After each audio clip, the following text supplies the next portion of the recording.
तर हे सगळे आपण बघतोय टप्पे आहेत आणि 5 टप्प्यात एकूण महाराष्ट्रामध्ये हे मतदान होणार आहे। संपूर्ण भारतभरामध्ये जर बघितलं तर 7 टप्प्यात हे मतदान होणार आहे।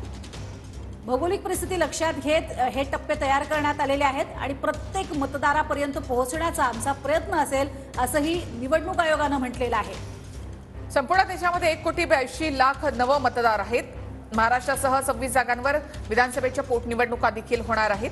तर 4 राज्यांमध्ये विधानसभा निवडणुकांची घोषणा सुद्धा आज निवडणूक आयोगाने केलेली आहे।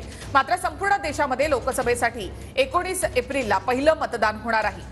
19, 26, 7, 13, 20 मे आणि त्यानंतर 1 जून असं मतदान होणार आहे। त्यानंतर 4 जूनला निकालाची तारीख असेल। महाराष्ट्रामध्ये 5 टप्प्यांमध्ये ही निवडणूक होईल।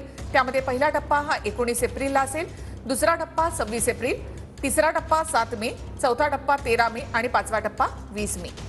त्याचबरोबरीनं एकूण 26 ठिकाणी हे पोटनिवडणुका सुद्धा घेतल्या जाणार आहेत। याच निवडणुकीच्या रणधुमाळीमध्ये हे बाय इलेक्शन म्हणजे पोटनिवडणुका सुद्धा घेतल्या जातील। तर 4 राज्यांमध्ये विधानसभा निवडणुका सुद्धा होणार आहेत याच काळामध्ये। तर महाराष्ट्रामध्ये आपण बघतोय महाराष्ट्रासाठी अतिशय महत्त्वाच्या तारखा आहेत। 19 एप्रिल, 26 एप्रिल, 7 मे, 13 मे आणि 20 मे हाच तो काळ आहे। निवडणूक आयोगाने मात्र कळकळीची विनंती केलेली आहे आणि त्यांनी हे सांगितलं आहे की सुट्ट्या घेऊ नका। ज्या दिवशी मतदान आहे तुमच्या मतदारसंघात उपस्थित राहा आणि मतदानाचा हक्क मात्र प्रामाणिकपणे बजावा। लोकसभा निवडणुका जाहीर झालेल्या आहेत। 4 जून रोजी हा निकाल लागणार आहे आणि त्यासाठी मात्र संपूर्ण भारतभरातून 7 टप्प्यांमधनं मतदान होणार आहे।